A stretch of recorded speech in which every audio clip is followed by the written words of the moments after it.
Good evening, everybody. Welcome to another installment of Touchline Talk at 2 p.m. this time on a Friday with LNobbins. We're also joined by a fantastic, lovely special guest who has been lovely enough to give up their time for us today. We are joined by John Mackenzie of The Athletic. How are you doing today, John? Doing really well, yeah. A little bit thrown by your good evening because it still feels very much like I've not properly started my day yet, but I'm sure I'll be able to get around that. Absolutely. Well, the important distinction there was it was an evening, not an evening. They're two very different. Sure. But I believe that still refers to the later period of the day, regardless of the pronunciation, right? So I've been told. We are going to discuss many things today, everybody. We are going to, of course, be touching on the Manchester derby through the lens of both Manchester clubs. So there is going to be a fair amount of Manchester United discussion today. United's tactics under Amorim, this concept of United DNA, Michael Carrick coming in as the interim manager. What impact is that going to have on City? Now, very exciting news. About 5 minutes ago or so, just as we were backstage, Mark Guehi has been here we go'd by Fabrizio Romano. It's no longer just a rumour. It seemingly is going to happen. So, of course, we'll be talking about the Guehi situation as well.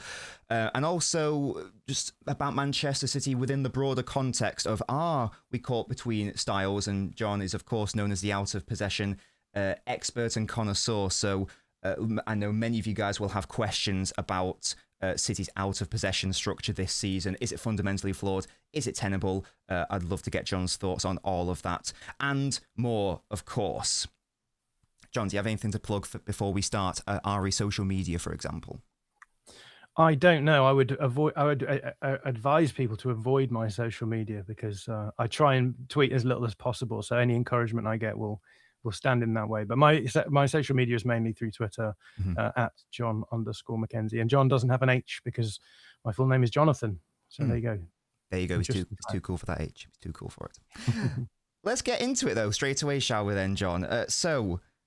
United this season, there's been a lot of managerial upheaval, starting with Amorim. Was it always doomed to fail and whatnot? We'll get into Michael Carrick in a moment. But from your lens, through your perspective, Amorim, his setup, his style, his philosophy, it obviously hasn't worked out ultimately. He's no longer the United manager. What went wrong, in your opinion? Was it doomed to fail from the start? Could it have worked? What's your take on it? Well, I think it's important at the outset to clarify that the reason why Amorim is no longer the Manchester United manager is because of politics rather than football, in the immediate term anyway. Because what it looks like is that the decision makers at Manchester United felt that he wasn't playing in a way that was suitable to modern football, and so they were encouraging him to change the structure that he was using. And clearly it got to a point where he felt as though he wasn't being able to coach the team in the way that he wanted to. And it seems as though he basically gave them an ultimatum to be like, leave me alone to coach or get rid of me. And so they were like, fine, we're going to get rid of you. I think if you look at the underlying numbers, it's clear that there was an improvement at Manchester United this season. Whether or not that improvement represents the kind of improvement that you would want in the long term is another question entirely. And I do think it's very funny that so much of the conversation surrounding Amorim sort of eddied around this question of like back threes versus back fours, which I sort of have mixed feelings on. Because on the one hand, there's some people who suggest that structures don't really matter, or at least like back four versus back three doesn't really matter because essentially you can make up the difference somehow, right, through structural tweaks in different phases of possession or out of possession, and therefore, you know, any conversation about back threes versus back fours is just pointless because essentially you're not really saying anything meaningful. I agree with the sentiment of that, but I also think that the structural starting points for teams matters. I think if you play three centre backs, or even like two centre backs and a sort of elbow back, like full back centre back hybrid, you're still you're making certain decisions which impact the way that you progress the ball, or you defend, or you shift from, I don't know, settled to unsettled possession, etc. And therefore, I don't think that the back three, back four conversation is entirely without merit. And obviously, like, if you're playing back four, back three systems, it's going to change the way you build your squad. It's going to change the sorts of players that you're going to want. So looking back on the Amorim period, if you look at the Man United squad now, they basically don't really have any wingers, right? They have, I guess, Ryan Bermo is a wide player, and Amad Diallo. But beyond that, you're talking Garnacho left, Rashford left, Jadon Sancho left. They were providing width with wing backs, and that's the reality of a back three system, right? You are going to use width in a different way, or provide width in a different way. So that, I think there is value in talking about those sorts of issues. But on the other hand, I feel as though this whole conversation about back threes has meant that we've overlooked the fact that actually what happened in the switch between last season and this season with Man United is that Amorim did make huge strategic changes in the way that Man United were playing. It felt very much last season as though he was trying to do consistent, sustained build-up stuff, and eventually, wasn't able to do that. I think he was very conservative, small c conservative in terms of the approach. And so I think they shored up the defense, but in terms of the attacking stuff, they were much lower than they had been under even Erik ten Hag. And then this season we saw a very different approach vis-a-vis basically playing direct. The illusion that I've used a few times is playing Andoni Iraola football, because I think that's what they've done at times, right? So less worried about consistent build up through the thirds. Happy to go direct, look to win second balls, play a more physical game. And a lot of this, I think, has been enabled by the fact that they don't have European competition, right? Man United are going to play 40 games of football this season, including pre-season. That's a historic low level of games for them. I think, you're going back 80 years or something to the last time they had that few games in a season, I believe. And as a result, they can play football in a more physically demanding way. And so I think there are people who point towards the underlying numbers and say this is heading in the right direction. There's been an improvement here. I think that improvement has come through changing the style of play. But I still think that there was questions about the long term here, because if you play this way, then sure, they could have got European football, maybe even Champions League football. I do think it's instructive that they've had lots of chances to get into the top five and haven't, with easy games. So dropping points. I mean, the loss to Everton, who were down to 10 men, I think is a worrying kind of performance. And there's been other games, I can't remember who the results were against, but there was a game against Wolves, I believe, where they ended up drawing. And I think they had opportunities in those fixtures to go into the top five and didn't. So I still think that the way that they're playing right now is, or under Amorim at least, had big error bars. Sometimes they do well, sometimes they wouldn't. And I guess the big question for me is, well, you're able to do this because you're playing the Premier League on easy mode. You're not competing in any other competitions, and so you can afford to go all out for one match day, and then you've got a week to recover to go into the next match week, and obviously you have more time to do training, etc., etc. The big question for me was going to be, how does this port over if you get Champions League football next season? Are you just going to end up in a scenario where the football that you've been playing last season isn't going to be fit for purpose over the course of a 60-game season? In which case you end up with the same problem, right? And I guess it's all about where do the Manchester United decision makers want to be right now? Do they want to be in a short-term solution situation where they're like, well, at least we've got Champions League football, bumps up our revenue, we can hopefully develop into a more controlled team potentially in possession, or are they gonna essentially just end up becoming like a team who fluctuates a lot, like Villa, Newcastle, get your Champions League season, drop off in the league? For me, the solution is probably, take the hard yards right now, burn everything down, try and build up from the bottom in the way that Arsenal did under Arteta. But it's Manchester United, right? And they want immediate results, and they're always battling against this idea of who they should be. So sorry for the really long-winded roundabout answer, but that's my big picture summary of what was happening at Manchester United. It hadn't really gone wrong, but I don't think it was necessarily guaranteed to go right, if that makes sense. And it was a massive risk as well at the time, wasn't it? You made the point about this notion of the short term versus the longer term. And I remember I was on another panel show when Amorim got confirmed, and I didn't claim to have watched much Amorim at Sporting. Of course, I saw Sporting beat us a few weeks or months prior to that. But I remember the first thing I was thinking of, well, is that squad even set up for how Amorim wants to play? I remember there was a tweet from another member of the Athletic, Alex Barker, our mutual friend, saying how he thinks that squad does just not have the facilities, the capabilities to play like that. And if they do go down the Amorim route, it's going to be a long, lengthy process and a very costly process, Ari, bringing in the correct, specifically correct as well, mould and profile of player to do it. And the fact that they've now sacked him so in such a relatively short term after the appointment, it is almost just this. Well, it just is this consistent trend that we've seen for the past 13 years of this theory of a long-term vision and a long-term solution, whether it's Moyes, whether it's Van Gaal, Solskjaer, Ten Hag, whoever it may be, but then sort of it being like half in, half out, and that is at odds, isn't it, with the whole. It's a cliche, but when Gary Neville says on Sky Sports, this is Man United. And it's almost like you're not allowed to be bad or in a, quote, rebuild because of this expectation that has been created, which I guess we'll get into more specifically the United DNA question in a moment. But it's not really what United have been for the vast majority of their history. And it's more so like what United have been for like 2 decades in a Premier League era.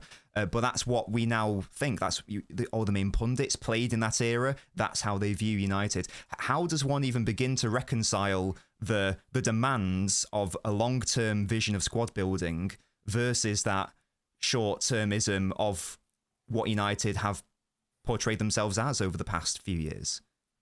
Yeah, and I think that question is complexified by the fact that, and we're going to talk about this in more depth later on, I'm sure, but the fact that the tactical landscape we're in right now has never felt more, I want to say confusing, but maybe it's just that I'm not understanding every facet of it, right? But it's never felt more diverse. It used to be the case that like elite managers looked very similar, right? At least at the strategic level, you'd be like, this is what elite managers are trying to do. They're trying to win games by doing this. It was generally, as we talked about before, about controlling the game through possession and also controlling territory, I would say. So territorial dominance, where, the classic Guardiola thing of possessing the ball, using positional play to either play through the lines or to force your opponent back into a low block and then pen them in, essentially, and then mitigate the issues, the defensive issues that emerge from that kind of aggressive way of playing. And you used to be able to do that, right? Through Guardiola's whole career, you're talking 70% win percentage, which is going to be good enough for you to win, or at least challenge for every league you're in, which is why his record in leagues is incredible. What we're seeing now is a bit of an erosion, I think, of that idea. So if you look at, for example, field tilt, which I'm sure your listeners will know about as a metric, but essentially it just represents that territorial dominance in a metric. And again, across Guardiola's career, I think the 9 years at City, it's always been above or around 70% field tilt, which means you're making 70% of the passes in the final third versus the opposition making passes in your third. So like, again, complete territorial and possession dominance. That's dropped down to 60% for City this season, so a 10-point swing down. And again, I say it a lot all the time. We're not in Kansas anymore, Toto. We're very much in a strange territory where there are coaches out there who are trying to do things in different ways and enjoying the success of that. So again, Amorim is a nice example of that in the playing in this more direct way. They were able to, not dominate games using, control, a possession or territorial dominance, but through other factors as well. And we've seen other coaches doing that in the Premier League in recent years. So I mentioned Andoni Iraola, but it's clear that you can certainly challenge and put up the sorts of underlying numbers that would get you European spots with him. And so the question is, what ceiling does that approach have if you can put better players in? And that's sort of the question that's being answered by the way that Man United were playing football this season. So I think the difficulty is that it's not even the case that you can sit here and say, well, if Manchester United want to become good again, they just have to, as I mentioned before, take their pill now suffer for a couple of seasons, and rebuild the team in the image of someone like Arteta, right? Who is, I would say, sort of the last bastion of that Pep Guardiola approach. But it comes at a cost, right? It comes at the cost of a lot of the in-possession stuff. You solidify the defensive side of that approach, but it comes at the cost of open play XG, and you have to make up the difference with set pieces. But even if you do that, like we're talking about Arteta, who's not won the league with he's not won anything with Arsenal apart from that early FA Cup, which wasn't exactly representative of the style he's playing now. So, yeah, I think that what we're seeing then is a world where it's much more open from a tactical point of view. We don't really know where it's going to plateau out. Maybe it will. Maybe we'll just see a new tactical approach that becomes the dominant one. But I could also see a world where there isn't a dominant tactical approach, and the best teams are going to be the teams who are able to be the most flexible and can shift between tactical registers as games require it. So it's sort of hard for me to sit here and say this is the solution to Manchester United. I don't know what that solution is. I think probably the solution right now would have been keeping Amorim as long as possible, because if nothing else, it seemed to be stabilizing them to an extent. And even if, as I said before, maybe the ceiling of his approach wasn't that high, at least it would have got them potentially Champions League football this season. And I think that's the kind of club they become now, right? They have become like a Villa or a Newcastle, where for the time being they need to stabilize. And the benefit they have over the Villas and Newcastles of the world is that they don't struggle with PSR problems or financial fair play problems or whatever we're calling it now. I've forgotten the new terminology, but because they just have revenue, and with that revenue they can spend £250 million in the transfer window after finishing 15th in the league. So yeah, maybe the best thing to have done would have been to keep Amorim, stabilize things, and see where the tactical landscape like plateaus out. But now they're in a situation where they're going to have to just gamble on someone else and maybe go through another year of a 15th place finish approach and see what happens. So yeah, I think it's tricky for them. But I think the difficulty is, and you said we're going to talk about the DNA problem. That's the difficulty for them, is that they are caught in the past. They live in the past. Yes. They idealize the past. They idealize these coaches like Ole Gunnar Solskjaer, because Ole Gunnar Solskjaer makes them feel good about 1999. It makes them feel good about that period when he was in charge at the club, where they were able to play sort of low block and counter football with good players and get away with it. But I think even in that period, what was that, 2021?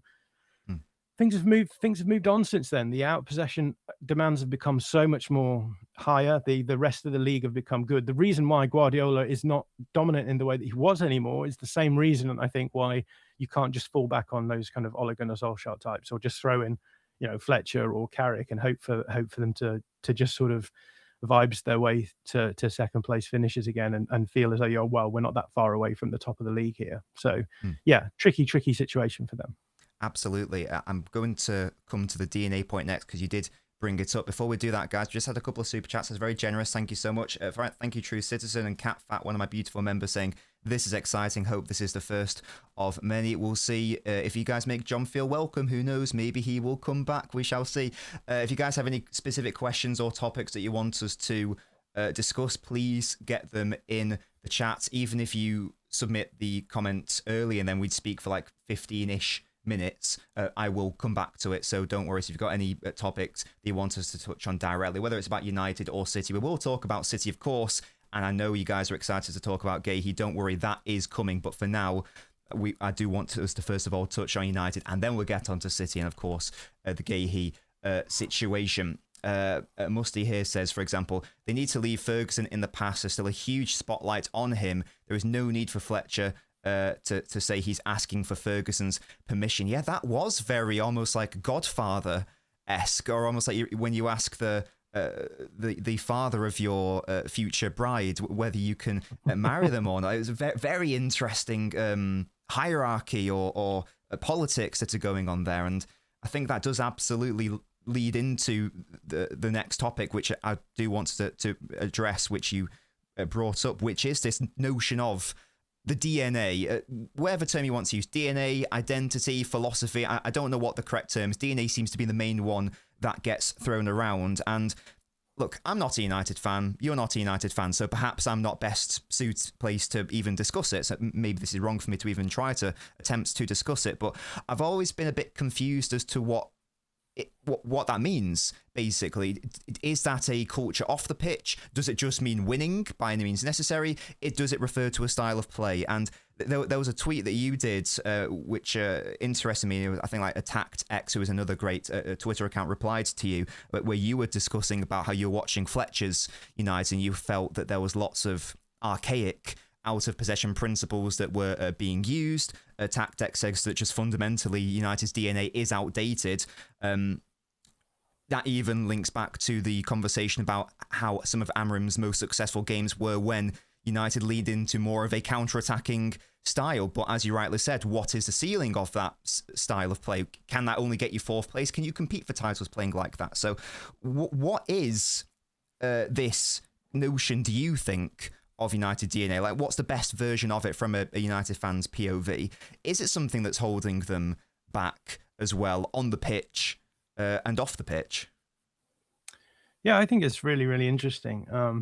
Weirdly enough, I've been thinking about the concept of decadence a lot recently, which, you know, there's a sort of general consensus among historians that when you have like empires, they go through a sort of life cycle where you have the birth of the empire and then this sort of plateau of success. And then almost all empires go through this period of decadence at the end, which, I guess we can see that happening at Manchester, like in football clubs as well. Like Manchester United clearly do that, where the success that they have almost becomes associated. It almost becomes associated with what was happening at the period. And so when you're then going forward into the future, you're looking back to try and recreate the conditions of that period. Because, and you know, we see it all the time. Like a lot of the, I don't want to get too political on your stream and just dump it in, but like a lot of the conversations that people are having right now about what it means to be British or whatever, or I mean, they're not even framed in that way, are framed in terms of that kind of concept of decadence, that, you know, everything went wrong when we went away from doing these certain things, when we allowed certain people into this country, when X, Y, or Z happened. And I think we see the same thing happening with football clubs. It's like, well, you know, so Alex Ferguson left, and we've never been able to recreate those conditions again. And I think what these sorts of approaches miss is the fact that often the conditions that are changing are external conditions. Football is a relative game, by which I mean, you know, you're not just trying to play in a certain way. Other teams are playing against you. And I think the problem with the Manchester United DNA is that you can no longer play in that way anymore, because opponents have ways of mitigating that. So to me, a lot of this conversation just feels like that concept of decadence, which is, if only, you know, nostalgia. Yes. If only we could get back to those periods where things were like this. And the question is, well, what were those conditions? What were things like? And that's why people start talking in language of, you know, the players back then just had a winning mentality, right? You start almost brushing over like magical concepts on top of what was going on. And you're like, well, none of the players now have a winning mentality. And there's an extent to which that is true, of course. Like when you get into, and you guys as Man City fans will know, when winning breeds winning, and once you get into that mindset and confidence and momentum, then it makes your task a lot easier as a team. But that is always the final stage, I think, on top of the sort of tactical and physical and individual qualities that are required for a team to be good enough to win.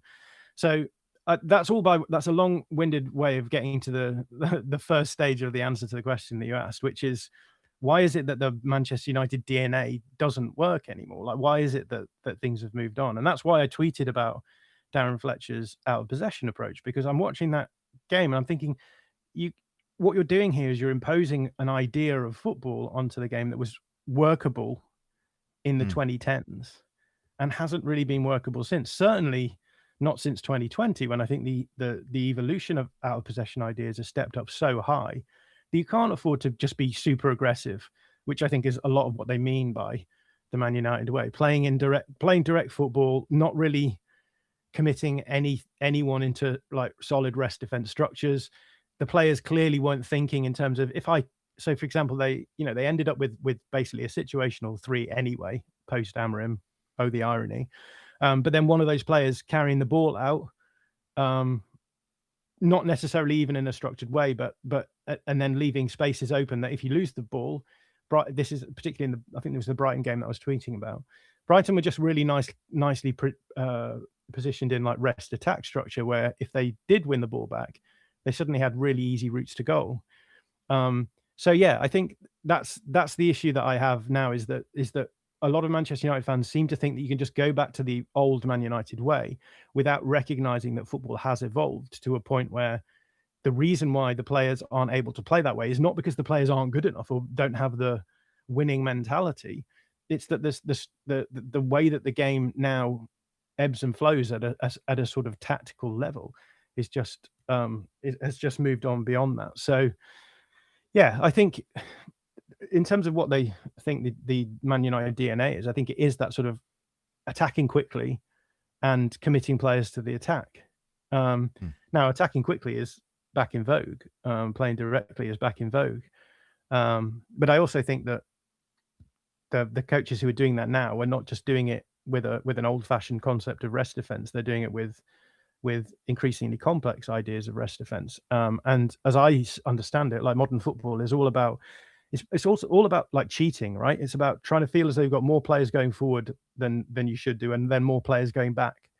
And that's the genius of Pep Guardiola is that he's always been able to work those situations very well. So it always feels as though, you get the benefit of having more players in attacking situations. But when you lose the ball, you're still finding ways to mitigate the issues. Now that has changed, I guess, in recent years, which is why we're shifting the tactical meta. But yeah, I think that's the reality of it. If they want to play low block and counter football, then yeah, sure, they'll be able to have upsides in the short term, but I don't know if it's going to be consistently good enough over the course of a season to get them where they want to be. And I don't think that's ever really been the case since the 2010s, right?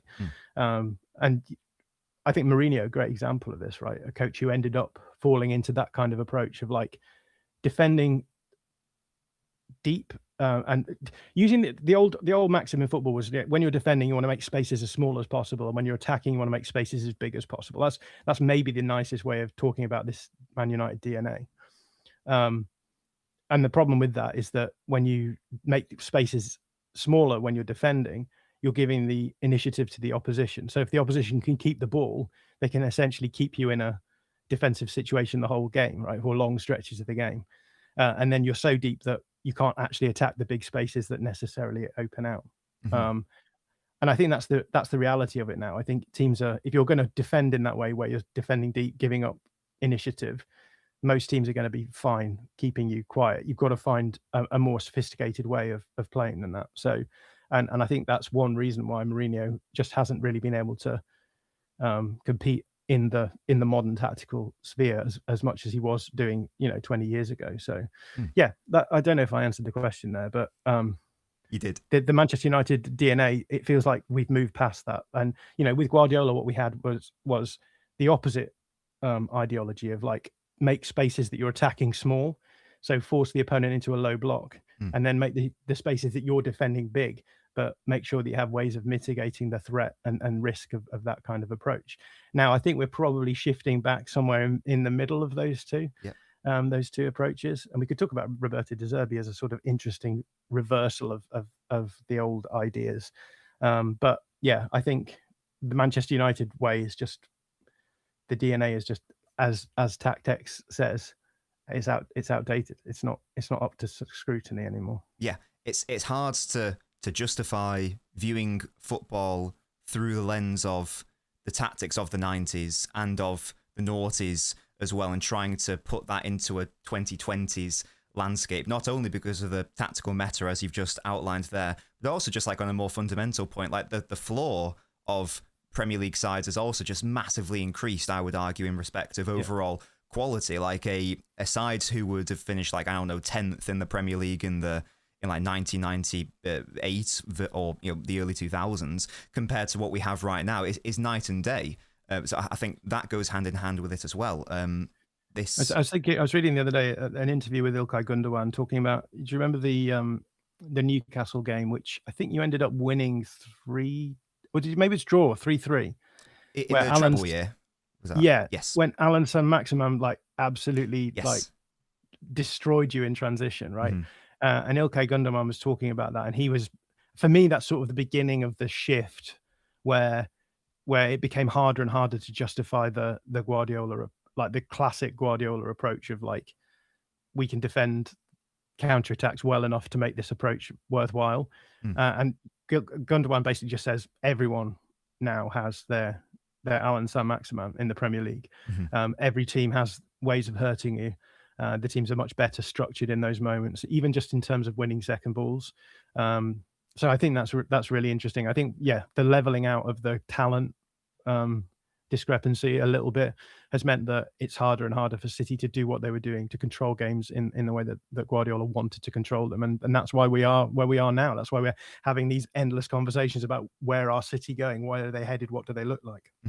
No, yeah, 100%. And tactical sophistication is at a new level for all these sides as well. So yeah, it just the entire landscape from both parameters is far more challenging, especially when you are viewing it through this lens of let's get back to the old days. You know, back in my day it was better. It's like, of course it was better back in your day. Like that's when you were in your prime, and that applies to, you know, older people now. That applies to fans who view football through this is the right way of playing it, and it was the right way to play it at that time. Perhaps it's less so to do it now, and it is hard to move on. Like human nature, it is hard to move on. Nostalgia is a thing, but I guess that does correlate to football support as well in that same way.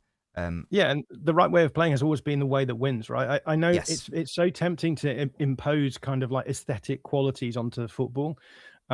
And you know, we do that. Football has aesthetic qualities, and you can watch things and say that's beautiful. That's a beautiful goal. Everyone likes to watch a long shot that's clonked in from distance. Everyone likes to see a well worked like goal where everyone touches the ball. Those things remain the same, but at the end of the day, the evolution of football ideas is impelled by what allows you to win, and unfortunately, that also comes with the strong possibility, I think, of producing less attractive football, right? So I think the evolution of football towards winning can often operate at odds to the desire that we all have to enjoy the aesthetics of the game. Now, I don't know. I think it's then that nostalgia thing is still massive, because we always prefer the football that we watched when we were kids, when we were innocent, and we took it on face value, and you didn't think about the negative aspects of football both on and off the pitch. So I do understand that, but I also do think that we probably have a hesitancy to accept the things about the game as it evolves that are actually aesthetically pleasing as well. I think I believe, and maybe I'm just weird in this respect, but I believe that you can enjoy a well-timed pressing sequence, right? And the reason why people don't is because they don't really understand what's going on, right? So the game has become more complex, which means it's then harder to appreciate the aesthetics of the game. And I think that, you know, that generally happens in most cultures, but like there's in most art, right? Is that, you know, art originally started out as a very sort of face value. This is, you know, here's a painting that looks good and you can enjoy it on face value. But as time goes by, these things become more complex, and I think you need to understand the theory behind a lot of what's going on in order to enjoy it properly now. And I think football sort of suffers from that as well. So, but yeah, the reality being that I think football is more complex now, and as a result, it's harder to find ways of winning that you used to be able to find in the past by just being like, well, we've got better players, so the game just boils down to that. But I you know, we're finding the increase of quality levels across the league, as you said, but also teams just have ways of being able to mitigate tactical approaches. And I think it's just incredibly difficult. But yeah, I think that pressing can be beautiful too. So I'll keep. We all think that on this channel, John. Don't you worry. Good, we all appreciate and respect that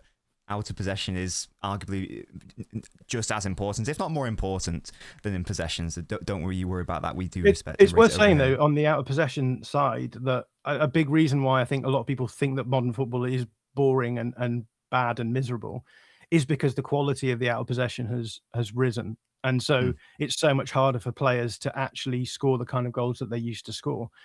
Teams are so well drilled out of possession now that you simply can't get close to their goal as consistently and sustainably as teams used to do in the past.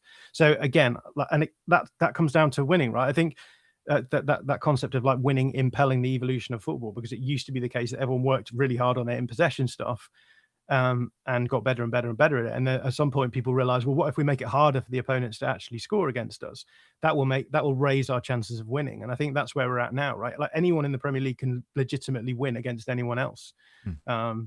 Wolves getting points. Wolves are now won a game, right? So Crazy. I think everyone in the league has now beaten someone else, which I think that's largely because the out of possession has risen to such a level now.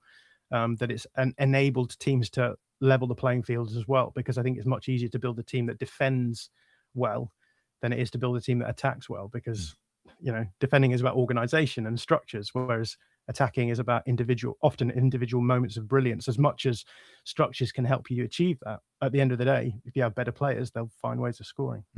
No, absolutely. I've got one more thing on United I'd like us to discuss before we move on to City. I know you guys want us to talk about Guehi, and we will of course do that, but just whilst I've got John here, I think it would be foolish to not discuss our opponents tomorrow as much as we can, and tomorrow is where I now want to move on to, and it is the fact that, of course, Amorim has been moved on, as has Fletcher, and it looks like I think it's been confirmed that Carrick is going to be in charge tomorrow for the Manchester derby.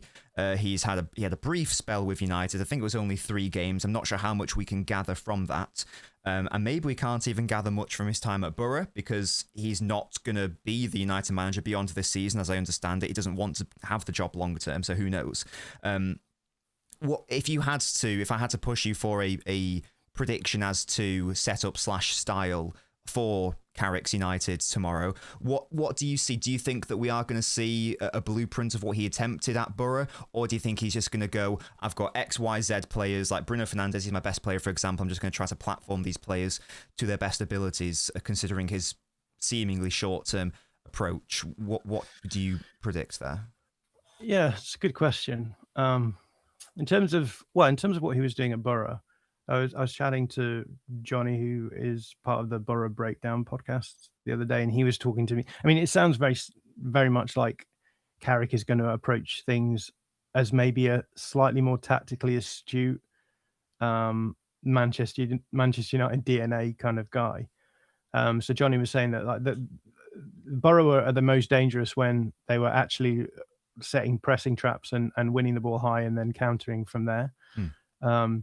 So they were quite passive. I think similar to I think Unai Emery is often very passive. So I guess a halfway house kind of like 4-4-2 out of possession approach, where they don't engage until the middle third, and the idea being that you then force one way or the other, squeeze against the touchline, try and win the ball back, and then be well set to progress the ball quickly into the space that opens out.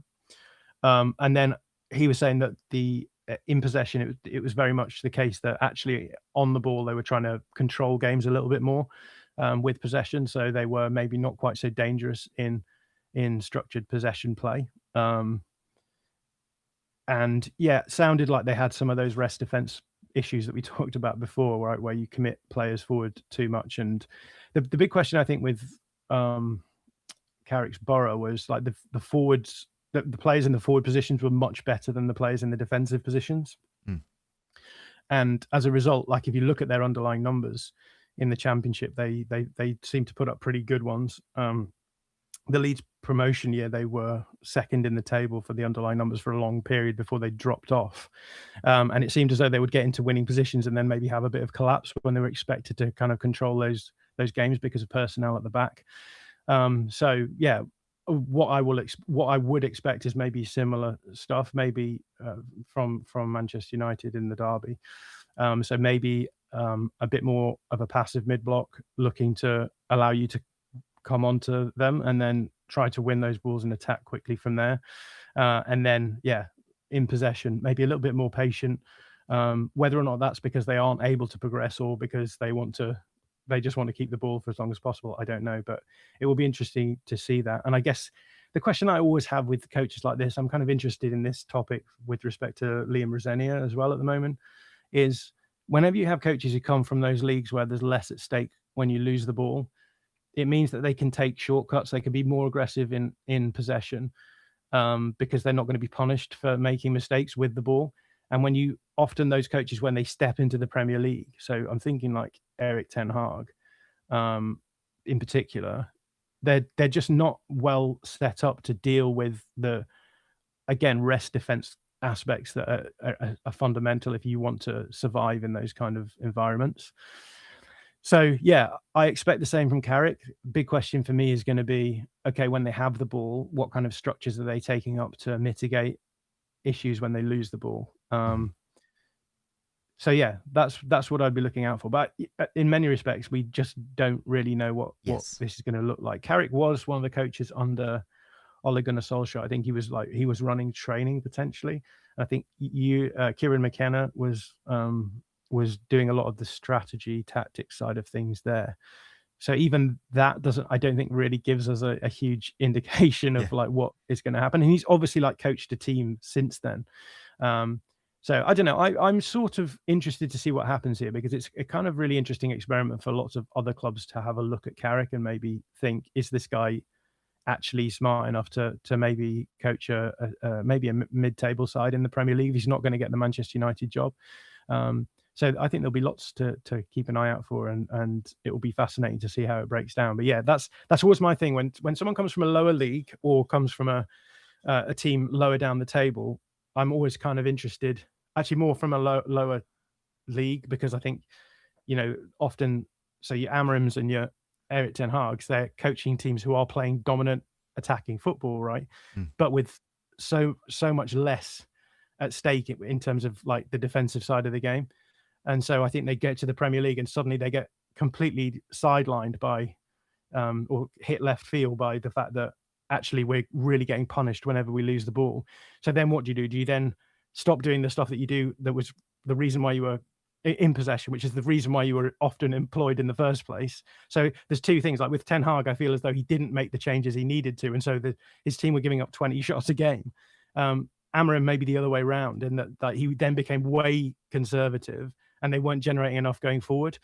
So yeah, that's the sort of ballpark I expect to see Carrick in, like maybe having to negotiate the balance between how do you get the most out of your team going forward without compromising it to the extent that you have to make sure you're not getting overrun going back.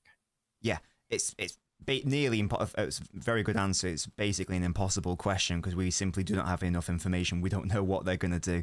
I would suspect they will try to actually use Bruno Fernandes in his actual best position. For example, he has traits which are very well suited to match up to City. We know that we're pretty liable on the counterattacks. His long passes are going to be a thing.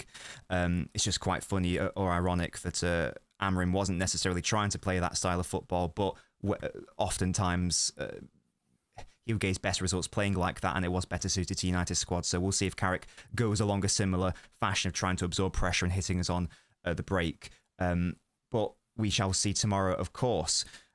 What I want us to do now, chat, is move on to Manchester City. We are going to discuss many things, of course. I know this is what most of you have been waiting for. I will be asking John's thoughts on Guehi. You all know my thoughts on Guehi by now. I'm sure I can chip in a little bit, but John's been doing a lot of research, so I'm sure he has a lot to say about him. I do have questions for John about our out of possession situation and whether it can be addressed. In the first instance, though, I want the first City topic to just be about City this season. I think it was after the Brighton draw, I sent you a very long-winded message because I was I was having a bit of a philosophical crisis, maybe. I don't know what the correct term is there. About I don't really understand what City are aiming to be this season, and I've not been able to figure out whether this, because we're still playing, of course, there is still a Guardiola philosophy in the side. It's not like City have gone totally 30% of the ball playing direct. If you look at those data graphs, City is still leading it, control and speed and tempo of possession. So that's not changed drastically. But relative to City sides of the past, It has, and that's a pretty stark difference. So I guess I just wanted to ask you, is this a City side caught between styles? Is this a City side which, and what I mean by that, is it trying to have a more balanced approach to being more direct while still retaining the control? Or are we seeing more of an evolution where next season, the season after that, are we going away from Pep's more traditional philosophy of controlling the game outright? Are we going to see even more directness? Signings like Semenyo, signings like Guehi,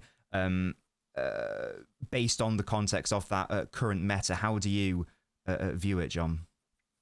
Well, I mean, I have to start off by apologizing for not responding immediately to your message, because it was the kind of message that required a voice note. And so I put it out of my mind. I was doing something at the time, and I was like, when I'm walking between places next time, I'll send him a voice note. And then I never got around to doing it until a couple of days ago.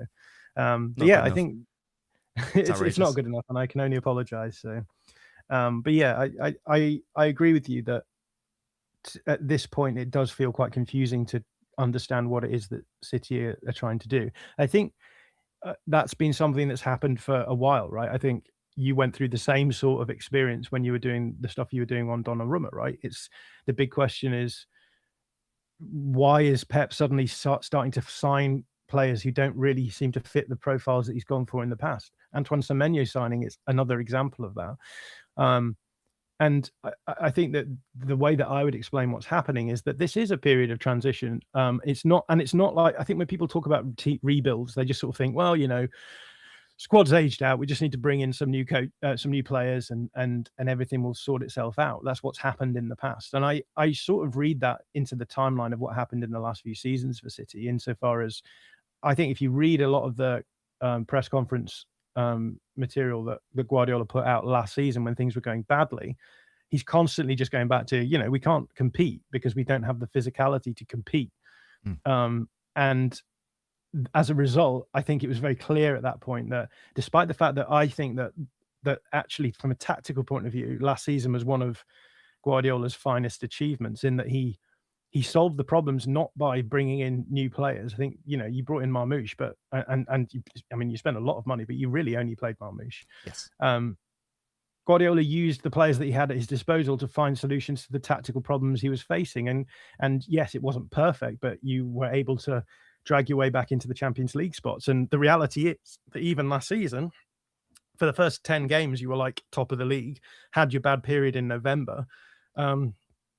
And then after January the 1st, you put up the most points in the Premier League, despite the fact having a game less than both Arsenal and Liverpool. Now, there are caveats there. Liverpool fans will tell you, well, we were on the beach. I think that actually that fall-off was part of the fall-off that was continued into this season.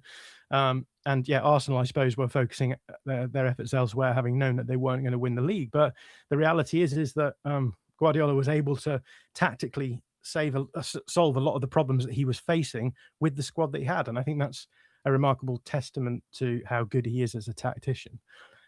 I think, though, that his assumption was always, when we get to the summer, we'll buy new profiles, we'll up the physical qualities of the players in our squad, and then we'll be able to go back to doing the things that I like to do, right? And he's been very open, saying, this is the way that I want to play football. He talked about it a lot in the aftermath of the Arsenal game, where basically Arsenal forced you into the conditions that Guardiola wants to be in himself as a protagonist. But I think what happened is, at the beginning of the season, Guardiola, you brought in a lot of profiles of players who just don't seem to fit the modern meta, right? In terms of like Ryan Cherky he's just like the most, I don't know, 2010 profile in world football. He's like an incredible footballer. He's the most fun footballer to watch in the world. But when you play him out of possession, you have to babysit him with Bernardo Silva the whole time. For a team who are struggling to to physically compete in the center of the field, it was like a very bold move to sign him. And you're playing him, Foden, Silva in the middle. So I think that Guardiola sort of thought, right, the solution here is that we lean back into like technicality and control of possession, etc. We've just seen PSG win the Champions League playing that kind of football. Barcelona, I think you can argue, play, in many respects, Hansi Flick is more Pep than Pep these days, in that he's essentially trying to play Pep Barcelona football.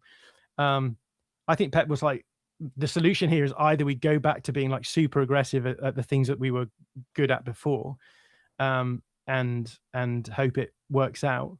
And I think that's what they sort of leaned into. I think they leaned into that stuff out of possession as well, right? The out of possession against Brighton in the first game was absolutely nuts. It was like the most aggressive out of possession play I've ever seen, where usually you'll have a player who jumps from like a centre back onto the goalkeeper. Haaland, his only job seemed to be to jump onto the goalkeeper. He wasn't like covering anyone deeper. And I think the idea there was, okay, we're not going to be able to sit deep and defend in a physical sense, so let's just try and be front foot. Let's go really aggressive and see what happens, see if we can compete in that way.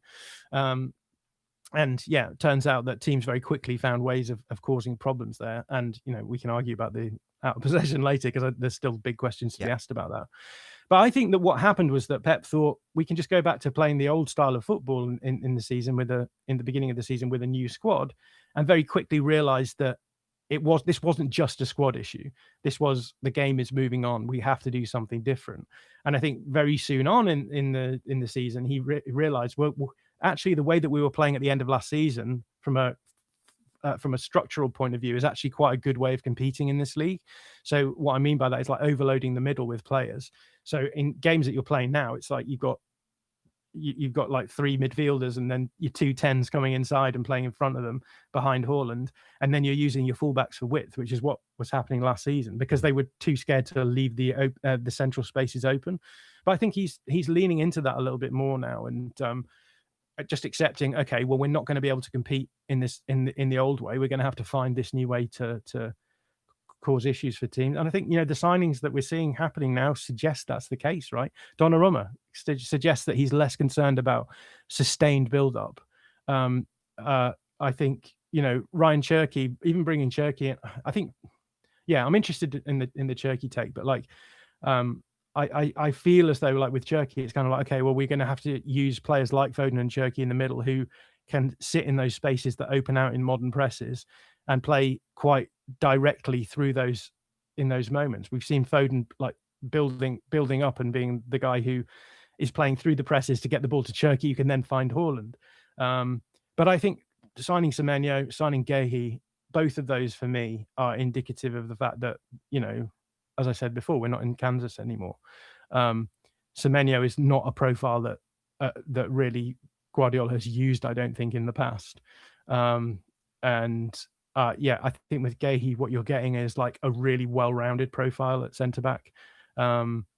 He will do like the progressive build-up stuff, but, he's been playing for Palace for the last few years, a team who have 40% possession, right? So, and they use their centre-backs to get the ball forward quickly, right? So I think that we are seeing Guardiola sort of shifting as the meta is shifting. And I think maybe at the beginning of the season, he believed the shift hadn't been as drastic as it has been. And what we're seeing now is him just leaning in and being like, we need different profiles of players to play the way that we're trying to play now. So that's interesting then. So from your perspective, he had one vision in his head at the start of the season, and he's had to adapt and shift relatively swiftly in order to accommodate what he is perceived to be the actual meta. That's really interesting. But I think he's done that all the time, right? Across his career, he's constantly done that. Like even just looking at like the way that he's using Nunes now, like he brought him in for a very specific purpose, and in many respects, he was anticipating this shift to man-oriented out of possession approaches, which is the reason why the tactical meta has occurred, in my opinion. He knew that he needed ball carriers because things were going to become so much. You need someone who's going to be press resistant, can move the ball past like individuals approaching you, and get into space behind. That's why Kovacic was signed as well. That's why you were going for a player like Declan Rice. Bellingham Rice, yeah, of course. And so, I think Guardiola, he's aware of these things. And there's been so many times in the past, every time he brings in a new player, it's like, oh, this player hasn't really worked at first. It takes time for them to fit in. And often that's pushed as, well, Guardiola needs to teach them the system. And I think, that's true. But also I think Guardiola is great at profiling players. He's great at platforming players like once they're there and he's working with them in training. Like I don't necessarily think he's a great sort of talent ID guy, but the reason why Guardiola has had so much success is that you haven't really had many transfer flops in his whole career at City, because he's always eventually made the system work with the players that he has. So I think that's been happening before. I think the big thing that's changed now is that he's had to evolve not within his paradigm, but across paradigms now into a different kind of tactical paradigm. And that's why it didn't work for him, because I think he thought at the beginning of the season, oh, this is just a paradigm, this is just a paradigm, an intra paradigm thing where we don't have the players to be able to do the things we want to do. And then I think he very quickly realized the old paradigm doesn't work so well anymore. We have to try and find a new one. That's just me speculating, but that makes sense of the timeline as I see it. Mm-hmm. So it's not a case of necessarily being caught between styles. It's an intentional shift, if you will, from Pep. Your thoughts on whether that is, in the first instance, the correct call, and in the second instance, I know it's hard to predict the future. Do you think that it's going to work, whether this season, whether the season after? Yeah, I mean, I guess I would maybe push back, and when you say it's not like it's not the old style to the new style, I actually think it's both, right? As you said, Guardiola is still trying to do that control possession stuff, and there's going to be certain games when he's going to do that, right? There's going to be certain games where he plays against an opponent who will allow him to play in the way that he wants to play, but there's going to be a lot of opponents who don't allow him to play in the way that he wants to play, and that means you have to have a two-way squad, right, where you're able to play in one way when it is required, and you're able to shift to another way when the tactical conditions change. There was a quote from Arteta recently where he said something about, oh, the game isn't really about structures and positions anymore. It's about the player's ability to make decisions.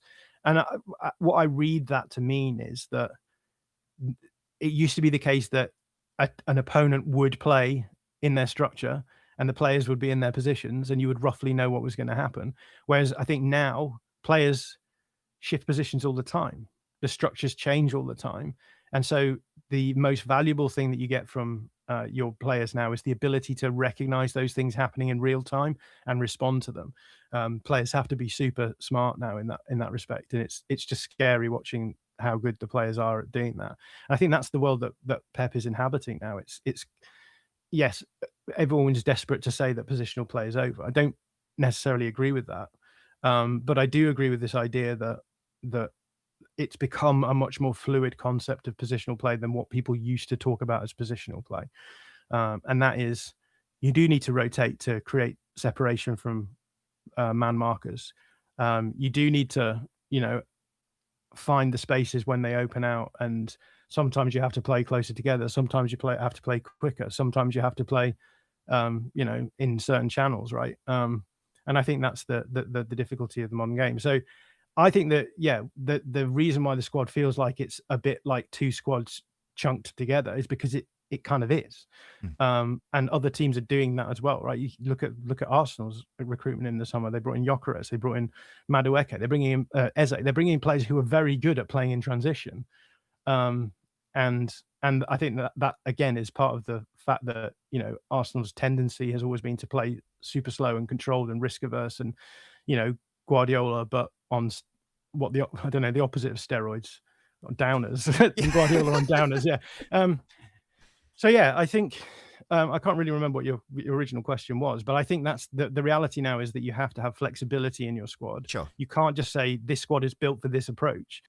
This squad is now built for whatever you have to do in order to get wins. And that's going to be sometimes playing with very physical players. That's going to be sometimes playing with a player like Semenyo, who, is going to be able to play very nicely in those transition games where you can get the ball to him in the middle third and he can carry it at speed towards the goal. But it's also going to require your Jeremy Doku's when you're up against a low block, who can take on his fullback and create danger from there, or maybe occupy 2 or 3 players and create space that can be exploited elsewhere. So yeah, that's the reality. And I think this will push Pep's small squad philosophy to the limit. I think that what will end up happening is you'll have to have a large squad because you'll have to be flexible and rotate the players as the game suits. Yeah, and that flexibility point is, I guess, really informs the recent two-footed approach as well. Shirky, statistically the most two-footed player in the Premier League. Gvardiol already is the most two-footed centre-back in the Premier League. Guehi's the second most two-footed centre-half in the Premier League. Semenyo's a two-footed shooter. Semenyo, is also in that top 5. So I wonder if that is the main reason why City are also going for that. If the argument is one of flexibility, well, if you've got a player who is only a certain player on one side compared to another, that doesn't necessarily offer you the correct degree of flexibility, whereas you've got Semenyo, who is very similar player that he is on the left as he is on the right, compared to Savio, who is the opposite. He's very different compared to whether it's left or right because of his weaker right foot. So I guess that does make sense with the transfer approach, and they do go hand in hand. Chat, please get your thoughts in for John. I am going to ask him, are you good for another 30 minutes or so, John? Is that okay? Yeah. Excellent stuff. Wonderful stuff. I want to get John's thoughts, of course, on the out of possession and also on Guehi as an individual player. But if you guys have got any questions that you want addressed now, please get them in the chat, because I do appreciate I have been just engrossed in the conversation. I've not really been directly addressing the chat, so I apologise for that. Yes, Ariman says here, Shirky, Semenyo, Gvardiol, Guehi, very two-footed team, 100%. Calman says, do we see Bernardo and Stones as last season at the club? Just very briefly, John, Bernardo Silva this season, underrated, overhated? Well, I mean, Jugador, right? He's such a great player and has been such a, what's the phrase that people use, a great servant to the club. Incredible difference maker. But yeah, I think getting to a point now where the physical demands are just too much. So yeah, I think that it's getting towards the end for him, but it's a real shame to see him go. I do think this system sort of suits him in the sense of, you know, what we talked about before, having the eights dropping in alongside the 6 and having that like bank of 3 almost in front of the 2 centre backs, with the fullbacks going forward, and then the 10s in front of them, and finding ways of accessing the spaces between the lines that are triggered by opposition presses. But yeah, I think that all good things have to come to an end, right? Absolutely. Thank you so much, Sal. John Stones also, by the way. John Stones, yeah. What a... I know you're a big fan. I mean, we all are. It's look, he peaked in the Champions League final. Big up to him. He peaked that year. And who knows what I mean, he's already had a glorious career, but who knows how well he could be regarded if he wasn't just injured all the time.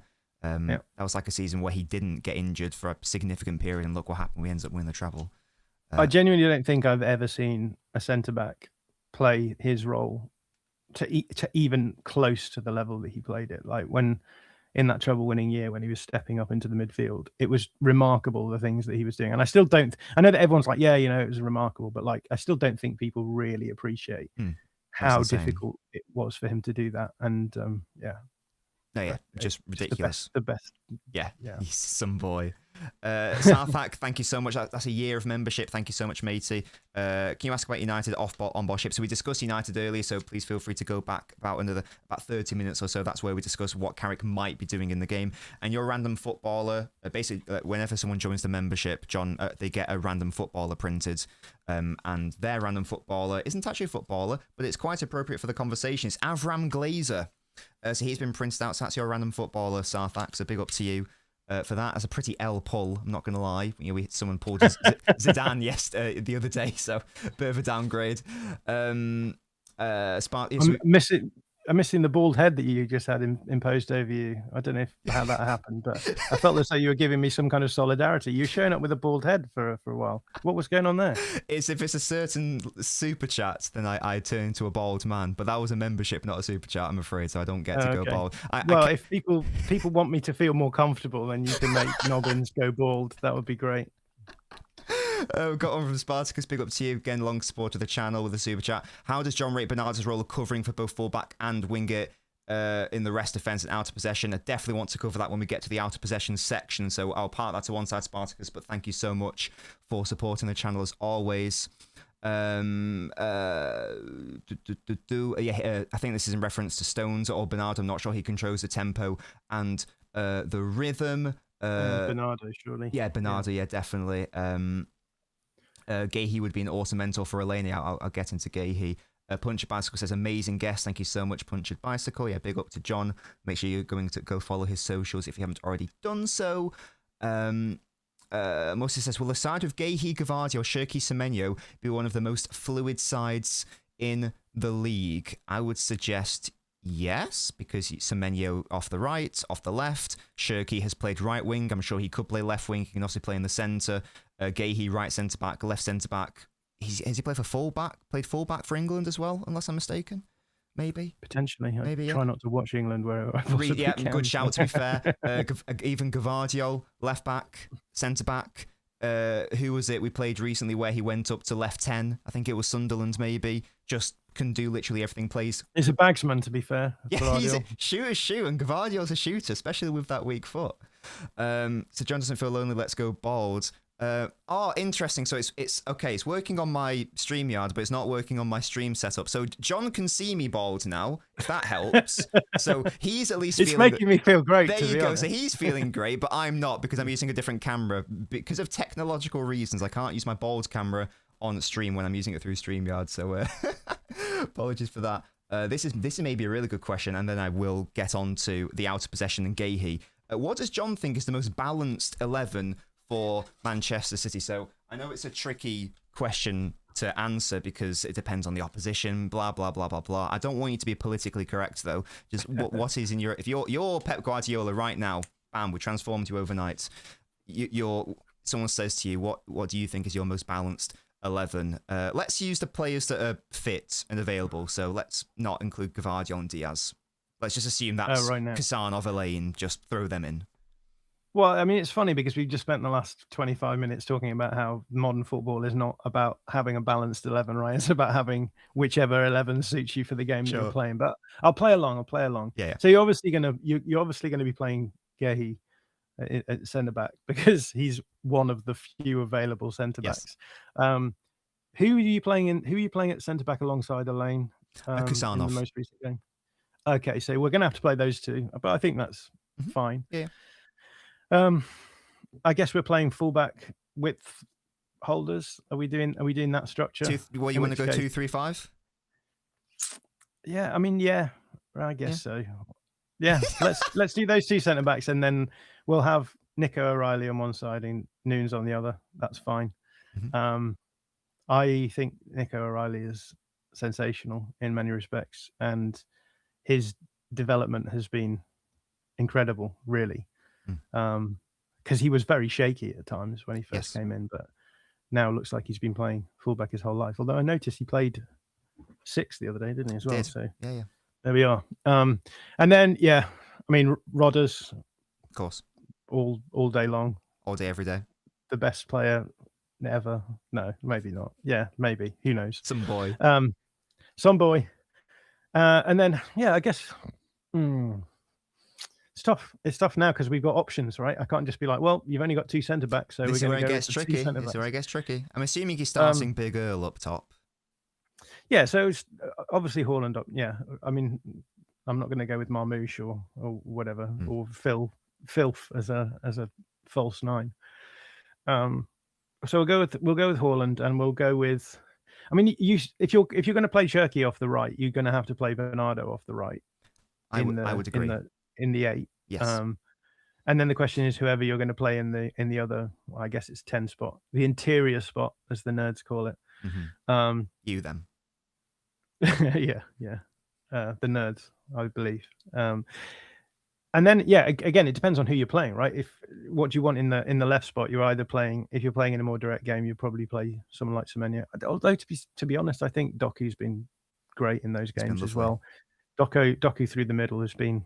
Again, a revelation. Another example of like Guardiola making those things happen when he needs to, right?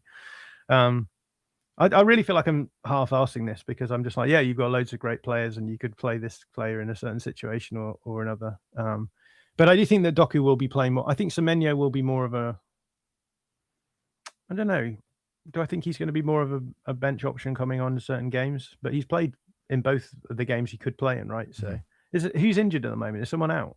Savio's out. So Savio's injured, but like they've still be playing Cherky and then Semenyo on the other side and then bringing Doku on. Is that what they've done in those games? Cherky came on. Cherky didn't start the Newcastle game, for example. Yeah, Cherky came on for Doku, I think it was. Semenyo moved over to the left. And they've rotated both of those in both games then that I think Semenyo that's could correct, play. I think. Yeah. But maybe he's just going to run Semenyo. But I thought it was interesting. I watched the Newcastle game back last night, doing a bit of due diligence, and I thought it was kind of interesting that like he scores the goal, but he's sort of very much like back post crashing kind of goal there. But in terms of when he received the ball in the wide areas, it did feel like a lot of the not criticisms we've had of him, but like the sort of red flag that we talked about, that like he isn't going to be a guy who's going to just ghost past his fullback every time. Sort of seemed pretty spot on to me. Like he didn't seem like he was tearing up. It felt a little bit like Jack Grealish on the right at times. Bold words. Is that too contentious at this point? No, go on. But I don't think like I don't. Obviously, Guardiola likes that kind of profile, but I just don't see him being the kind of guy who's just going to take on loads of players, dribble around them, and generate from there. I think that he will be a dangerous goal scorer, but I think he will be scoring more from like box crashing and then out, sort of shots from distance. Maybe cutting inside and creating separation for himself and getting those left foot shots away from the right. So yeah, again, I don't know where we're at with this, but we'll just play all of them. Yeah. Just throw 15 players on the pitch. Like, who cares? That's the new meta. That's a real numerical superiority. You don't even have to cheat. Yeah, exactly. 30 players on the pitch is I don't know. At some point, presumably, like you start getting like the negative consequences of having too many players on the pitch, I suspect. But there's only one way to find out. Let's keep adding them until we reach that point. But yeah, I think in terms of I don't even know what most balance means, but like if you're talking about like if you have all of the best players available and the tactics suit, then yeah, I guess I would want to get Cherki in there and Foden and Rodri and Bernardo, I guess, with the possibility of like rotating in, Reinders or Gonzalez into the other spot, depending on what you needed, and then probably Doku and Cherki, and then Semenyo in the games where you needed it. I think it's a really nice blend of players. I think actually that squad has ended up looking, with the exception of like the fact that your centre backs are all injured, like it's ended up looking quite nice. So I think the area where you will probably have to improve is right back, but I don't think that's profound. I think everyone knows that. And at some point, and again, I think part of the reason why you didn't do that in the summer is because I think that Guardiola wasn't expecting to play with providing fullbacks, right? Like even bringing in Ait-Nouri, right? I think suggested that he was like, okay, well, we've got Nico to play if we want a width provider, and then maybe if we want a bit more of an inverting guy, we'll use Ait-Nouri in those situations. But the fact that you're still playing Nunes as a right back is like crazy, really. That's all we have, really. Yeah. If you're interested, the starting 11 that you settled on is the starting 11 I would have answered as well, just in case you're interested. Oh, I'm a genius. There we go. Yes. There we go. You can come back on the channel. There we go. Thank you so much, Punch a Bicycle, by the way, for the super chat. Nobbins is normally bald. The hair effect just turns off when a donation is made. I've been rumbled. That's crazy. How do I get hold of one of those things? Yeah. I think you're getting them from Turkey, right? Yeah, and I did go to Istanbul in 2023. That's what it was. Interesting. Conspiracy. There we go. You have a fine head of hair, so it does make a lot of sense. It all adds up. The last topic or two, because I appreciate like we've got around 15-ish minutes before, because I don't want to take up too much of your time. You've been very generous with it.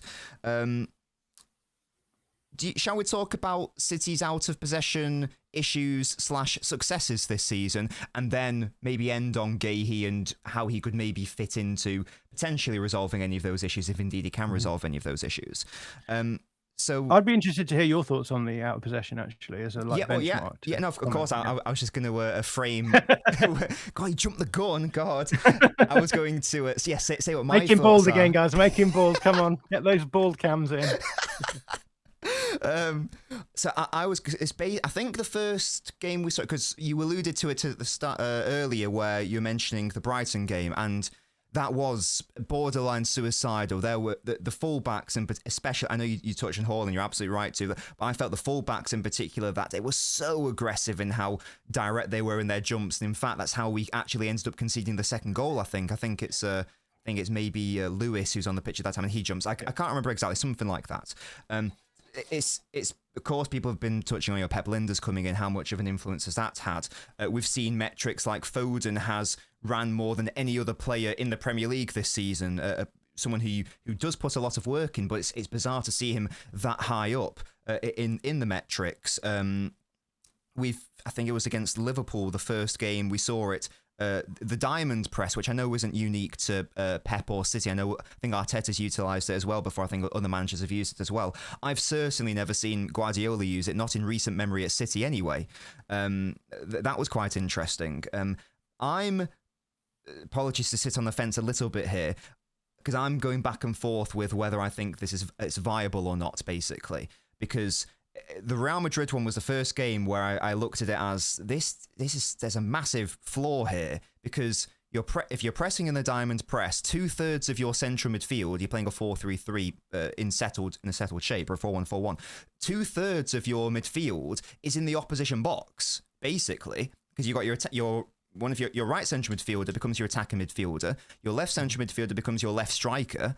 And if they're pushing really high for an opponent's goal kick, it only takes one pass, and all of a sudden you've got Nico or Rodri holding down the midfield all on his own, and his supporting players are wingers who are inverted. And you were talking about like pressing, cheating in the press earlier. Shirky's not a player who can do that.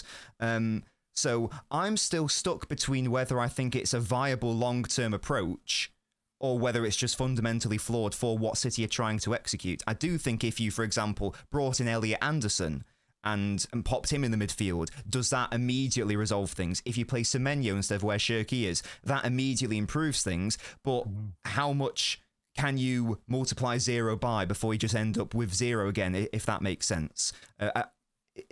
Is it a point of diminishing returns, and can it actually be tenable long term? So that's where I'm at with it, and I'm not actually sure. So that's why I don't think we've ever properly spoken about it. So I'd be fascinated to get your take on it. Is this something that can work long term? Is it just doomed to fail in respect of the way the two Peps are setting City up this season? I think to answer this, we have to do maybe everyone's going to leave the stream at this point. I apologise, but we have to do a bit of. You'll have to stay, I'm afraid, but. Yeah, maybe you'll get made bald to make it all worthwhile. But just a little bit of a roundabout history of where pressing has been going over the last few seasons, because it was the case. I talk about hybrid pressing a lot. When I talk about hybrid pressing, what I mean is that there's benefits to pressing out of zonal structures, or sitting in zonal structures, and then there's benefits to jumping into man-to-man phases. But there's also downsides for them too, and the weirdly enough, the pros and cons are almost like mirror images of one another. So the pros of one approach can be the cons of another. So the idea being with a hybrid press that if you can get the best of both worlds, where you can sit in certain in zonal structures where it's going to allow you to protect your structure well enough that you're not going to collapse structurally. And actually, the structures that teams now take up are not really zonal structures in the classic sense of the term, because it's not like those players are necessarily covering a zone. What they're doing is getting good access to a number of different marking responsibilities. So you want to keep your structure, because eventually you will fall back into a zonal structure when you're defending your own box, because that's the best way of defending your box. But there's going to be phases where you want to jump up into man-to-man phases, and then you want to have really good access for your players to get to the players that they are expected to cover. Now, in the first iterations actually of this approach, you're always going to end up opening weaknesses when you jump man-to-man. And teams either construct those weaknesses I call it horizontally or vertically. So there's some teams where they'll jump all across the pitch and leave the weaknesses on the far side. But there's other teams who will jump up vertically and leave the weaknesses against the back line. So sometimes a lot of teams will try and get 2 markers around the centre forward. And if you do jump in certain ways, then maybe it will just be the case that one of your centre backs has to come across to cover the opponent wide player, because your fullbacks jumped right up the pitch, and so you've only got one centre back on the striker. And other things can happen as well, whereby you open out space in the middle of the pitch. So you talked about Gonzalez or Rodri being left a little bit exposed sometimes in your press. And I think that originally hybrid presses started out just being quite happy to open out those fullback weaknesses. So you would have often what you'd see is, so Arsenal, great example, like in the 2021 season, they would have Saka jumping onto the centre back rather than the fullback, but your wide player would usually cover the fullback. And when he did that, Ben White would jump all the way up the pitch to cover the fullback. So you go fullback to fullback jump. And when he did that, the centre back would then cover the player that Ben White was covering.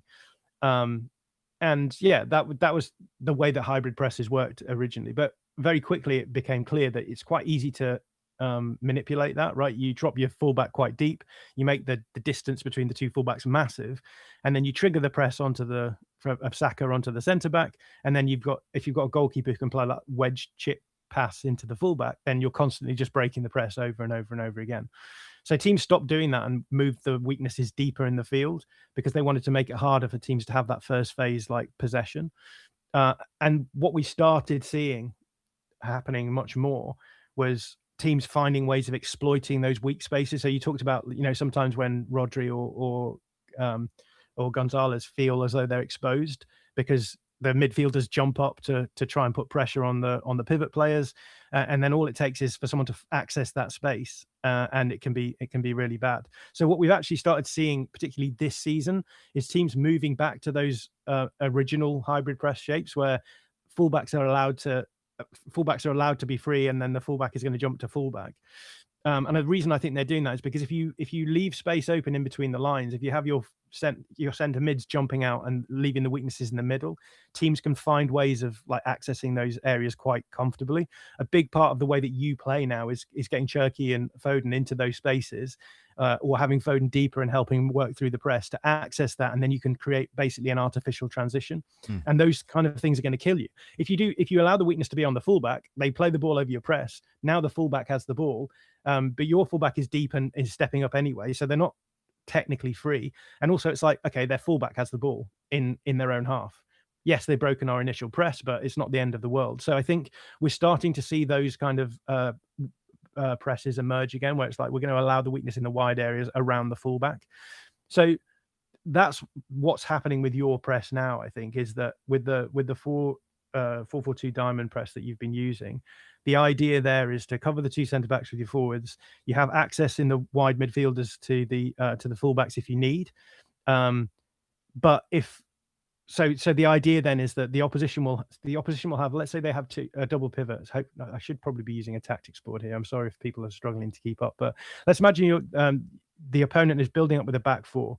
The two centre backs are covered by the striker, and then the two fullbacks are there, and then the two double pivot players are there as well. So you've got two strikers on the centre backs, and then you have this line of three, the 10, and then the two midfielders against the line of four that the opponent has. That's where the weakness is in your system, right?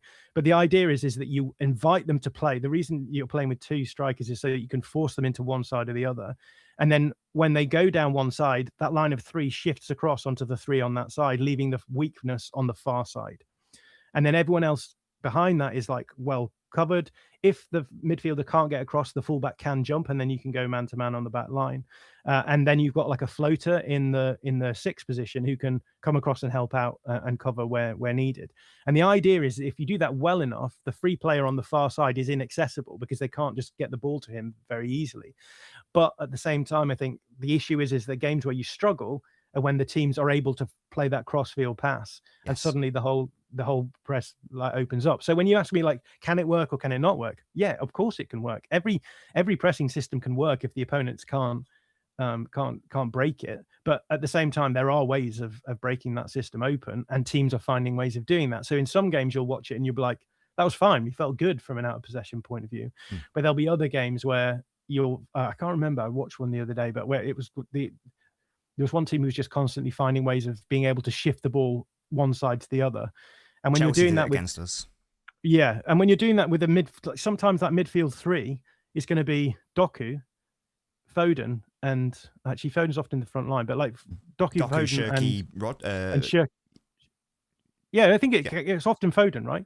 Yeah.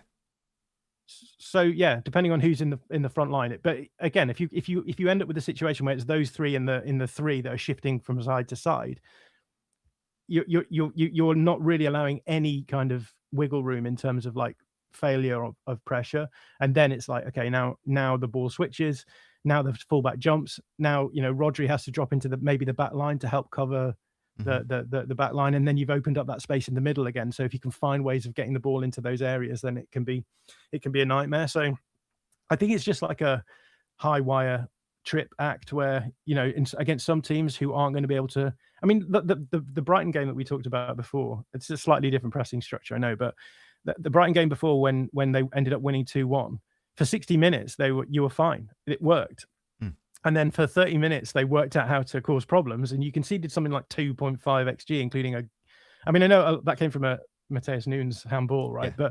But a chunk of that. But I think what they did is they very quickly realized the weakness, found ways of exploiting that, and then it fell to pieces like a wet tissue paper. So yeah, I think it's always going to be the way. If you're going to keep a wide weakness, the teams who are going to be able to access that wide weakness will cause you problems, but some teams won't recognize it or even won't be able to enact the press. Yeah. And that's the question. The question is like, where do you want to allow the weakness to be? And I think most teams are saying now we would rather the weaknesses and what that means is that if teams can consistently break your first press, you are going to be less likely to jump into a high press, and so you end up like falling into a bit more of a mid block, and then you're not dominating that. And that's part of the reason why City have to suffer more in games, I think, because they used to be able to control the ball in the opposition's half out of possession. And if there's teams who are causing the problems, the solution is always we drop back a little bit, we give them the initiative, and that means we're probably going to have less than 50% possession in those games. So I think there was an interesting stat that Jim for City Tactics was talking about, where I think the average of games where City have had less than 50% possession under Guardiola is like 2.33 per season. And this season, you're already way up on that. Because there's been a chunk of games where you've not had more possession. So yeah, it's the reality is that both in possession and out of possession, it's become harder for City to do the things they want to do, which is control games. And as a result, the meta has shifted for them slightly. Yeah, and we've seen the good and the bad of it. Against Liverpool, it works really well because you forced Liverpool down their right through Konate.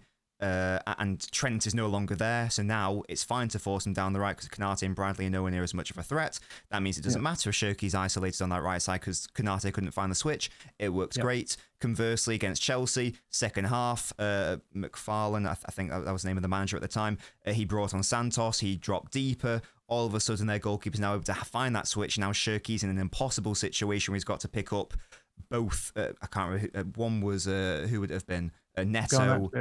Was it Garnacho? Yeah, Garnacho and whoever their other player was. Yeah, so I guess it does just depend on like the level of the opposition, and then trying to problem solve on the spot, I suppose. So I do appreciate there is good and bad, and look, there's no perfect in possession or out of possession structure, and every single setup has its strengths and weaknesses.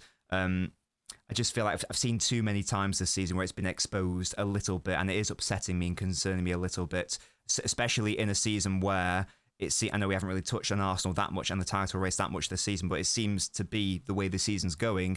It's not a very high scoring season compared to seasons gone by, like where I think like we crunched the numbers and like the average Premier League winner scored like an average of like 93, 95 goals, something like that. We're due to have way less than that this season, barring like some massive swings. So this might be a season where the defence matters more than the attack, and that's potentially something that's maybe a little bit concerning given the context of this season and in the isolation of this title race.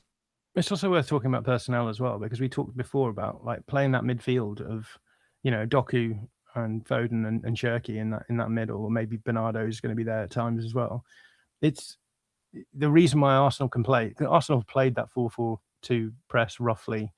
Maybe was slightly different in the past, and they can get away with it, right? Because you look at the players that they have doing that, it's kind of crazy. And then you have someone like Declan Rice, like holding everything together as the space, the zonal guy at the back.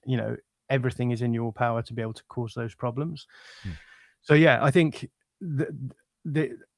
when talking about like the success or not of a press like that, again, like the personnel comes into it. Like if you're going to play a midfield where you've got, I don't know, Bernardo and Foden and then Shirky out wide and potentially Doku. I know that Semenyo like simplifies that a little bit, but you are not going to be able to do those presses as successfully as you would be able to if you were playing the Arsenal midfield, where it's like, it's going to be Saka, Marino, Rice, and then Martinelli on the other side. That's a completely different profile of pressing midfield. So yeah, whether or not we start seeing more of those kind of profiles being brought in, like maybe a bit more physical profiles. We're not even talked about Reinders as like, again, great player, but like in those sorts of pressing scenarios, he's not going to dig you out of holes in the same way that most of the Arsenal midfield are going to do. Absolutely. Final topic I had, if as long as you're still okay to hang around, is on Guehi. City have signed him today. Everyone's, of course, very excited. Of course, it had to be announced when we opted to go live, so everyone's only really interested in talking about Guehi. You said you've done some research on him in preparation for a Sensible Transfers video. Your thoughts on him individually, your thoughts on him within the context of City's out of possession concerns that we've just outlined there, and also, I guess, like the longer term impact that the player might have, and how good is he generally, in your opinion? Yeah, interesting. So I covered a lot Guehi from the Liverpool angle quite a bit. So I did a Liverpool Sensible Transfers where I was like, they have massive issues both in terms of starters and depth at centre back. And I was making the case that they should sign him now because he just gives them so much more flexibility going forward and in the market. So they've got Van Dijk, who's coming towards, he's got 1 year on his contract after this year, and he's obviously getting old. So, and they've got no depth behind him. So they need some kind of depth on that side. And then they've got Konate, who's going he's going to the last 6 months of his contract now. And he's not showing any signs of signing that new contract. And so they're in a potential position where they need 2 new starting centre backs in the next few windows. And I was saying Guehi is a really good option because he has that flexibility that we talked about before, where he could feasibly play on both sides. So he could cover for Van Dijk when he's suspended or injured in the next 6 months, or he could play ahead of Konate if Konate is going to be, what's the slot quote? He was caught too often at the scene of the crime this season. So if his struggles with form continue, then you're talking a situation where you could potentially play Guehi ahead of him. And then at the end of the season, the recruitment department are like, well, what do we do? Are we happy with his performances on the right-hand side? In which case, can we just run him and Van Dijk if Konate doesn't sign the contract? And vice versa, if they do choose to keep Konate and he does sign that contract, you can then play Guehi as the Van Dijk replacement, because I think he does a lot of the stuff that Van Dijk does on the ball. So he's a good progressive option. He's a good progressive carrier and a good progressive passer. But also, like, from an out of possession point of view, he's actually quite a different profile to Van Dijk, in that I would describe him as a much more proactive centre back than Van Dijk, who's quite a reactive one.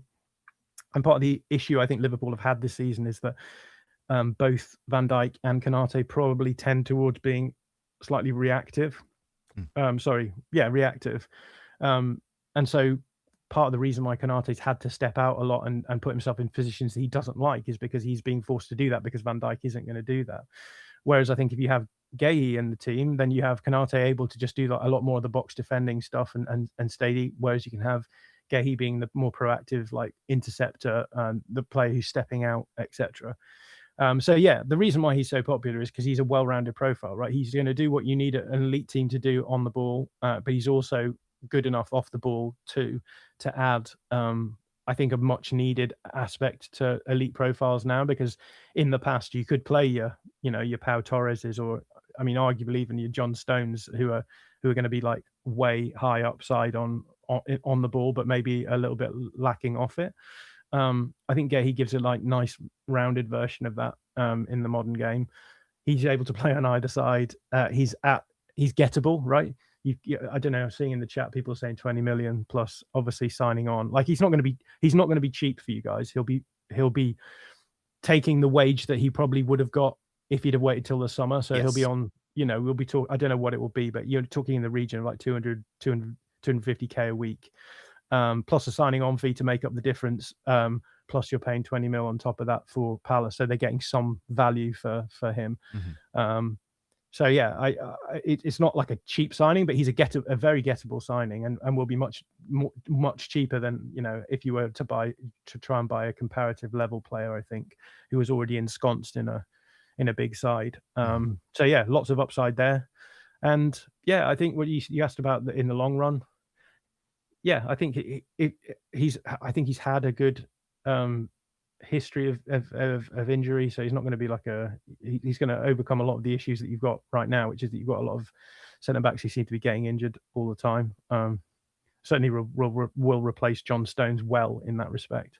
I guess maybe some questions about like what does it look like the porting over from a team where they are 40% possession the whole game. But I think that will be fine. I think he's shown that he has the ability to do the on ball stuff. And yeah, I look forward to seeing it, to be honest. I think it's a smart signing. I think I genuinely think it's crazy that Liverpool have just let him go like that. I think it's crazy that, because we talked about this on our show actually, which is coming out tomorrow, which is now being gazumped by this news. So great for us. But I was saying in that, you would expect if he's going to go, Guehi, there would be some kind of competition from someone else, and so you're talking about bumping up the price to like maybe 30 million, because he has this, the ability to sort of force that, and then that forces up like agent fees and questions about like how much is the signing on fee going to be, etc. And very quickly you get into the realms of talking about him as basically you're paying 100 million for him, including wages, across like a 5-year contract, which is is totally fine and is what you would expect to pay for a player of that level. But it does feel as though you've kind of undercut everyone, and that means as a result you're probably paying like potentially like 40 million less than you might expect to pay for a player of that quality. So yeah, I think it's crazy that no one else has gone in for him, because he does represent like a very gettable profile. He represents a very enviable profile, I think, in the modern game, where it is about being able to defend as much as it is about being able to attack, and being able to defend like in those games where you have to suffer, right? The big thing before with City was always, well, before the Yugoslavian defense, as Marty Pirano calls it, it was bringing in defenders who could cover the big spaces well, and then maybe you worry a little bit more about what happens when you're doing like a lot of box defending. But I think he'll be perfect at that stuff as well. So yeah, I think City fans should be pretty pleased to have got Guehi. Yeah, definitely. From my perspective, I don't know what it means for the long-term futures of players like Vitor Hayes, Kusanov, Max Elaine. You'd assume that's at least one centre-back too many. But there's no doubt he's a good player. If he's coming in to be, let's say, of course, this season he'd be like, one of the first names on the team sheet due to injuries, but I'd assume next season he'd become more of like an outright, third choice behind Gvardiol, behind Diaz. And then I guess we'll see. How old is what Diaz happens these days? He's young for a centre-back. He's 28. He'll be 29. Right. I think he's 29 in May. So it's not, and he's just signed a quite lengthy contract extension as well. So it's not like Diaz is Van Dijk, where he's 1 or 2 years surely far removed from leaving permanently. And Diaz isn't a player who's always relied on pace anyway. So even when the legs go, that's probably not going to matter that much for Diaz. I'd expect him to still be playing at a very high level at like 33, 34, I would even say. So I don't know what it's going to mean like long term for these younger centre-backs, because again, you'd assume Guehi immediately comes in as way higher in the pecking order than Kusanov, Elaine, Hayes, obviously, but still notably behind Gvardiol and Diaz. So I wonder how it works long term, but that's another query and question for another day, I suppose. Again, we're talking all the time about how it's just going to be the reality is you're going to be much more rotational in the future. And so, I think the fact that you can play him on either side is good. The fact that you can play Gvardiol as a more defensive fullback, for example, or Kusanov as a more defensive fullback, just gives you a bit more flexibility. So if you do have injuries, there'll be coverage as well, and coverage to a decent level. So I think it's fine. And yeah, I think he'll probably end up, I guess, I don't know. Yeah, I guess he's not going to be replacing Gvardiol anytime soon. So I guess it's the Diaz position is like, it's, I guess, nice to have a bit of competition there and have the two of them pushing each other for that. Mm-hmm.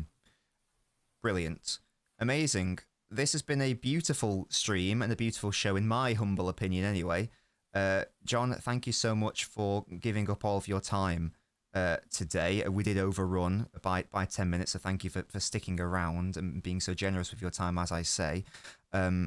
We overran because I waffled, so I can hardly be holding that against you, right? That's unacceptable behaviour, I'm afraid. I will be charged. I'll be charging you for my time then. That's what's going to happen. Yeah. No. I've loved it. It's been one of my favourite streams, to be honest. Just before we go, sorry, just because it was a super chat, Spartacus asked, can you just ask John quickly about Savio at City so far? I think someone also mentioned that you maybe covered him in your Liverpool sensible transfers video as well. Yeah, what are your thoughts about Savio? In brief. I pointed him out as like a potential mover in the wake of the Semenyo move, so maybe he becomes available. Yeah, I mean, I like Savio. I was watching Savio in his season at Girona when they had that fun season, because I basically watched all of the Girona games. It's always felt as though he's been better played off the left-hand side, and he's never really recreated that. Controversial. Yeah, I guess so. But I mean, he almost exclusively played off the left for Girona. With Girona, and yeah, I think sort of interacted really nicely with the approach that they use with like Miguel Gutierrez, like getting super high into the pockets and sort of opening out space that he could then drift into and take these pot shots from the edge of the box. Yeah, just hasn't really felt like we've seen that same Savio really at City. I think I'm right in saying that like his production hasn't been high enough really to justify. Certainly not in goals. His creation metrics in last season were really high, though. I think it was only De Bruyne who got more assists than him, for example. But this season, he's obviously struggled. Presumably on a per 90, is that on a per 90 metric? Or that's just overall, I think. I think per 90 is actually top. Was top last season. And overall, it was in respect to quantity just behind Kevin. Right. Okay. I guess impressive. It wasn't a great season to really compare compare the productive capacity of your players. But yeah, I think I don't know what your thoughts are, but I think as soon as you started playing narrowly with your wide players, he didn't. It felt like the obvious thing to do would be to play him on the left, and I think he largely played on the right, if I'm correct in saying that. Yeah, and for what's me, your take on it? Well, I was going to say, for me, I prefer him off the right. I think there's more to his game. Earlier, we were talking about how a player is massively different left to right. I think he's just more limited off the left. He's very one-dimensional. You know what he's going to... Every fullback knows what he's going to do. He's going to run to the byline and cross to the back post, which is fine. That's what he did for Girona. It worked a lot. Dobrick? Was that the striker of Girona at the time? Dovbyk, yeah. That's Dovbyk. Yeah, and it worked for... It works for Haaland as well. It's just a little bit too one-dimensional. I just think there's more to his game off that right side. And I like the idea of keeping Savio in the squad because... Look, we are very narrow right now. The width is coming from the fullbacks. That's why I'm quite happy with the Semenyo signing, because there is a bit more natural offensive width there. That's another one where remains to be seen. Does he have a future here? Looks like Bob's going to go. Is Savio going to follow next year or the year after? He has youth on his side. I think he's 21 years old, so still plenty of time to make it work, of course. And Doku didn't properly kick on until his third season. Maybe we'll see a similar thing with Savio. I'm not sure. I think it's interesting you mentioning the fact that he looks one-dimensional from the left and a little bit more diverse from the right. And I don't know. I'd be again interested to hear your thoughts on this, because I guess you then have to weigh up. Do you think that is he better at his one-dimensional thing from the left versus like being able to go both ways on the right? Like, what's the trade-off there? Because I can conceive of a world where someone is just very good at doing their thing in a one-dimensional way versus actually we have the capacity to maybe do two things on the other side, but to a much lesser extent. So I guess I'd be interested in your thoughts on that. Yeah, because predictability isn't a bad thing, is it? Like the example I always use is Robin. Everyone knows what he's going to do. Who cares? You can't stop him. Whereas Savio has illustrated he can be stoppable on that left side, which is quite harsh, but I think it's also fair to say. I do think that he's not... It is a good trait, but it's not good enough, in my opinion, to warrant that being the default, if that makes sense. So it's a good trick. I don't think it's good enough necessarily. So one could argue that he's got a higher floor on the left side. It's simple. It simplifies his game. But I would argue that the ceiling is far higher on the right. And if he is to have a long-term City career, I think that that will be on that right side where he doesn't just have that one trick. He can be more horizontal and vertical. And maybe the goal output goes down, but I think that that's not necessarily what he's in the squads to do anyway. You got Semenyo for goals, maybe you got Savio as more of a creator. It's a tricky one. I guess the worry don't then know. is that if you've got the three players like Semenyo, Cherky, and Yes. Doku, then you're going to rotate those three across those two positions. So presumably he then becomes the last option in that. And I guess again that depends on who you're going to play. If it's Semenyo and Cherky on the right, then he's the third place player on that side, right? Yes, exactly. That's why it's tricky. I don't know. And then maybe there's even a conversation about Marmoush. Is he technically going to play off the left? That makes even less of a position for Savio, maybe.